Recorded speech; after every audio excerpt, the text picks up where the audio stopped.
Good morning বন্ধুরা, আমি রেবা আপনাদের সঙ্গে আবার একটা নতুন রেসিপি নিয়ে এসেছি। সেটা হচ্ছে পেঁয়াজ পকোড়া। তো পেঁয়াজ পকোড়া কীভাবে বানানো হয় সেটা আজ আপনাদের সঙ্গে শেয়ার করব। তো চলুন পুরো ভিডিওটা দেখতে থাকুন, ভালো লাগলে অবশ্যই পেজটিকে ফলো করবেন। পেঁয়াজ পকোড়া বানানোর জন্য নিয়েছি এখানে পেঁয়াজ আর কাঁচা লঙ্কা। তো এটাকে ভালোভাবে এবার কেটে নেব। দেখুন পেঁয়াজ আর কাঁচা লঙ্কা এগুলো কাটা হয়ে গেছে। এবার এখানে একটা পাত্রের মধ্যে পেঁয়াজ কাঁচা লঙ্কাগুলো দিয়ে দেবো।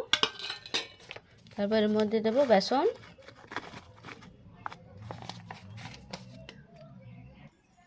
এরপর এর মধ্যে দিয়ে দেবো অল্প সোডা, অল্প লবণ স্বাদ মতো দিয়ে এটা ভালোভাবে মিশিয়ে নেব। এরপর এর মধ্যে অল্প অল্প জল দিয়ে এটাকে ব্যাটারটা রেডি করে নেব।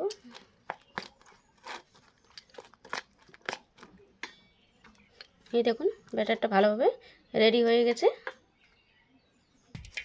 এখানে একটা কড়াইয়ের মধ্যে তেল গরম হতে দিয়ে দিচ্ছি। তেলটা গরম হয়ে গেছে, এবার এর মধ্যে এগুলো দিয়ে দেবো।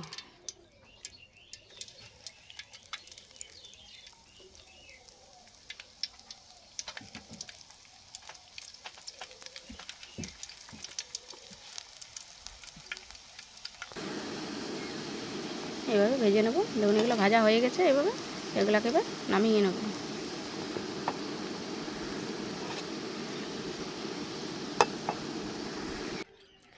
এই দেখুন তৈরি হয়ে গেল পেঁয়াজ পকোড়া।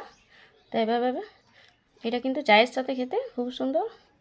তো এভাবে বাড়িতে ট্রাই করে দেখবেন, খুব সুন্দর লাগবে। ভালো লাগলে অবশ্যই একটা লাইক কমেন্ট শেয়ার